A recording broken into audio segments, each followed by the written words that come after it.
Saya juga memberi penjelasan soal kabur aja dulu. Itu sebenarnya pertanyaan yang dilontarkan oleh yang saya sebenarnya saya tidak tahu dia wartawan atau bukan. Ya. Dan akhirnya itu dikutip oleh kawan-kawan Kompas. Dan saya juga menyampaikan ke kawan Kompas bahwa saya tidak pernah wawancara dengan Kompas. Ya. Itu saya sampaikan.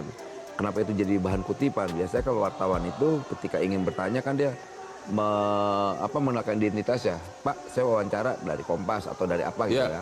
Nah itu tidak ada, tapi saya tetap harus berani menyampaikan argumentasi yang rasional juga bahwa kabur aja dulu itu sebetulnya kan ini kebetulan kawan-kawan saya juga yang menggagas kabur aja dulu itu dari 2014 itu Mas Ainul Najib juga menyampaikan dulu itu untuk memotivasi kawan-kawan untuk yuk kita keluar, kita cari kerja, kemudian kita sekolah, kemudian kita banyak hal yang positif yang dilakukan. Nanti kemudian setelah itu kita pulang ke Indonesia. Nah hari ini dengan proses yang berjalan hari ini banyak mafia-mafia tenaga kerja. Yang kita khawatirkan ketika kawan-kawan mencari kerja di luar tanpa skill, tanpa kompetensi yang bagus, ya akhirnya apa? Modelnya kayak di Kamboja. Jadi operator judi online, kemudian jadi scamming.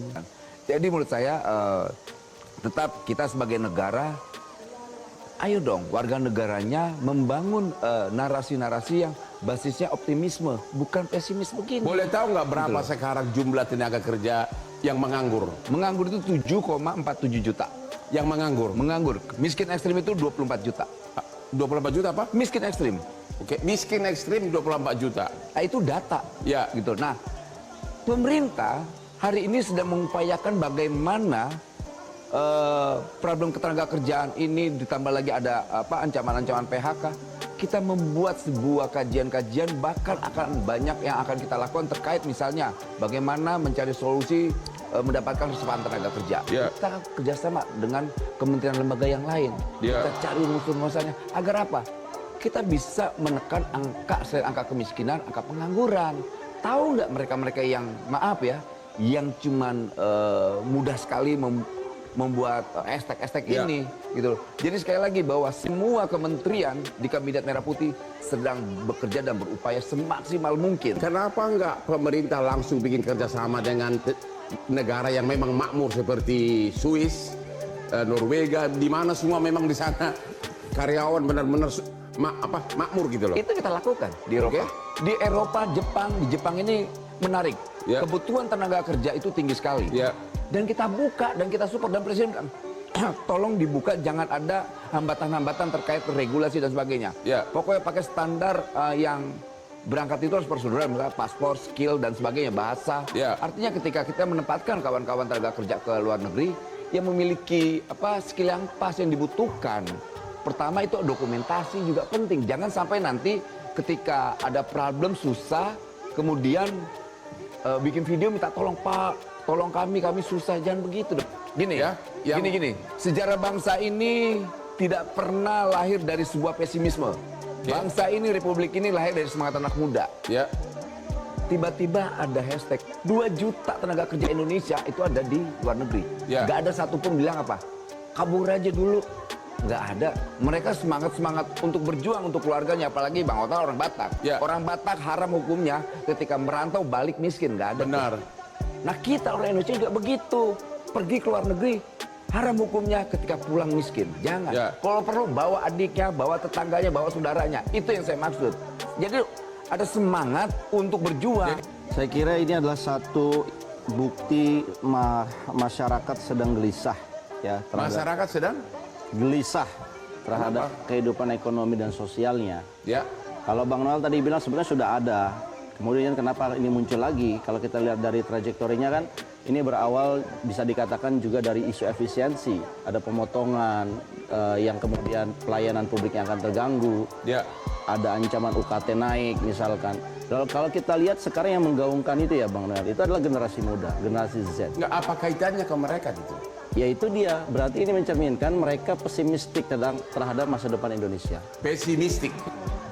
Dan pesimistik ini harus ditangkap sebagai bahan introspeksi diri. Tapi yang saya bingung Bang Hotman, narasi-narasinya pemerintah itu kayak narasinya Bang Noel tadi. Apa itu? Gak usah pulang, nggak usah balik ya, Seolah-olah nggak usah diusir. Ya, Yang kedua, tidak mumpung patriotisme. lagi lu pergi, udah deh. Iya, Biar gua nggak usah repot gitu loh. tidak patriotisme ya. Kemudian Menteri Tenaga Kerja juga mengatakan ini tantangan buat pemerintah. Ya. Menurut saya ini bukan tantangan. Ya, Ini kegagalan dari siapa? dari pihak-pihak yang tidak bisa menjaga SDM Indonesia terbaik untuk tidak keluar negeri. Ya, Dan ini menurut saya harus jadi bahan evaluasi. Sebelum itu saya ingin katakan begini tentang nasionalisme dan patriotisme. Patriotisme atau nasionalisme itu tidak tergantung kepada keadaan fisik. Ya. Mau fisiknya di luar negeri, mau dimanapun, jangan dikira mereka tidak punya patriot dan nasionalisme. ya, Jadi kalau ada pejabat negara bicara tidak punya patriotisme yang pergi keluar, salah kaprah. ya, Yang kedua, tadi katakan Bu Irma, bahwa orang keluar negeri itu adalah hak. Bahwa orang yang keluar negeri itu untuk bekerja, memperbaiki nafkahnya, juga merupakan bagian dari patriotisme. Kenapa? Mereka ngirim remitensi kok. Dan Ya. ini diakui 11,4 miliar cadangan devisa kita berasal dari mereka Ya. yang bekerja dari luar. Jadi patriotismenya luar biasa mereka. keluarganya jadi terhidupin ya. Iya, dan kita terbantu sebagai negara. Ya. Karena cadangan devisa itu bermanfaat buat memperkuat Ya. nilai tukar. Nah, yang saya sesalkan adalah tidak ada narasi. Ya, misalkan Bang Noel tadi juga sudah sampaikan. Kenapa kemudian kita tidak melarang dalam arti menjaga mereka ini supaya mereka tetap bekerja dalam negeri saja? Bukankah di dalam negeri ini juga banyak lapangan pekerjaan? Bukan Orang beliau katakan 7 juta pengangguran, bagaimana ada lapangan pekerjaan? itu kan persoalan PR besar dari Ya. Kementerian Tenaga Kerja setidaknya, bahwa kenapa banyak pengangguran berarti lapangan pekerja tidak tersedia. Nah, apa salahnya bekerja di luar negeri? Coba jawab dulu. Apa salah? Begini, brain drain dalam konsep hilangnya orang-orang pintar karena keluar negeri Ya. merugikan bangsa di jangka panjang. Ya, Memang kesannya di jangka pendek ya tadi Bang Noel udah diarahkan. Tapi kita sebagai bangsa di jangka panjang kehilangan orang-orang terbaik yang harusnya mereka bisa memberikan. tapi daripada Kontribusi. nganggur di sini, Iya, yang maksud saya begini, yang harusnya dilakukan oleh pemerintah adalah bagaimana brand drainnya itu dibuat satu strategi. Jadi jangan dibiarkan orang kayak random. Kondisi ekonomi kita bisa dikatakan tidak baik-baik saja. tidak baik-baik saja. Generasi Z misalkan, yang kemarin digadang-gadang dengan startup Ya. sebelum COVID, bahkan saat COVID, mereka di-encourage. Tapi startup kita pada rontok sekarang. Ya, Angel investor itu lari. ya, Bukalapak yang didirikan oleh anak muda, sekarang mana? Bubar.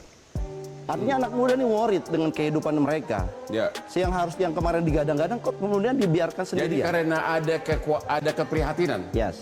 Yang kedua, kita harus juga ingat bahwa anak muda itu sekarang kan mereka fresh graduate, harus berkompetisi. Ya. Masa pensiun ya, saya nggak tahu menterinya Bang Noel apa enggak, yang memperpanjang. Anak muda waiting listnya makin panjang. Ya, Yang berikutnya adalah anak muda itu tidak, ketika dia ingin berusaha, UMKM misalkan, sektor real, bisakah dapat pembiayaan dari pemerintah? ya. Mereka datang ke bank, ditanya, Anda punya pengalaman nggak? Nggak ada. Oke. Lah kalau soal masalah, jangankan di Republik ini. Saya yakin di rumah juga pasti ada masalah tuh. Nggak dibandingkan dulu apakah keadaan kita makin memprihatinkan, tenaga kerja dan sebagainya. Soal ukuran memprihatinkan tidak memprihatinkan, emang kondisi global sekarang bagus, baik-baik saja? Tidak tuh. Oke. Artinya jangan ngukur dari sudut pandang dia yang ada di sini dengan seakan-akan bahwa gaji di luar itu besar tanpa melihat bahwa di sana itu ada pajak, potongan pajak. Ya. Lantas proses bayar yang lain-lainnya dan sebagainya, ujung-ujungnya jadi kecil kok yang Ya. didapat. Gitu loh. Jadi orang kan tergiur dengan gaji besar, iming-iming gaji besar, belum risikonya tinggi nanti, nggak tahu dapat calo yang nggak bener. Gitu loh. Nah jadi kalau ditanya apakah kondisi Indonesia keadaan baik-baik saja? Jangankan Indonesia, hampir seluruh dunia juga kondisi tidak baik-baik Nah, saja. itu menurut saya penting. Cuma gini, Iya, betul. resiko yang menjadi pertanyaan Bung Hensat tadi itu pertama, Ya. kalau mendapatkan tempat pekerjaan yang bagus, dia akan sejahtera dan hidup Bagus, baik. ya. Kalau dia mendapatkan calo, dia Ya. akan diperdagangkan menjadi apa? Operator judi online, Ya. scamming, kemudian belum lagi, maaf ya, organ tubuhnya diambil dijual, Oke. ginjal khususnya, Ya. gitu. Belum lagi jadi bandar narkoba, Ya. ya kan banyak. Nah kita sebagai negara hadir untuk tetap sama-sama berjuang. Ayo apa persoalan? Hari ini kan pemerintah Prabowo Gibran ini sangat peduli dan care terhadap persoalan-persoalan rakyat. Contoh sederhana, saya hari ini coba melawan yang namanya apa? Kejahatan calo tenaga kerja di kawasan-kawasan industri.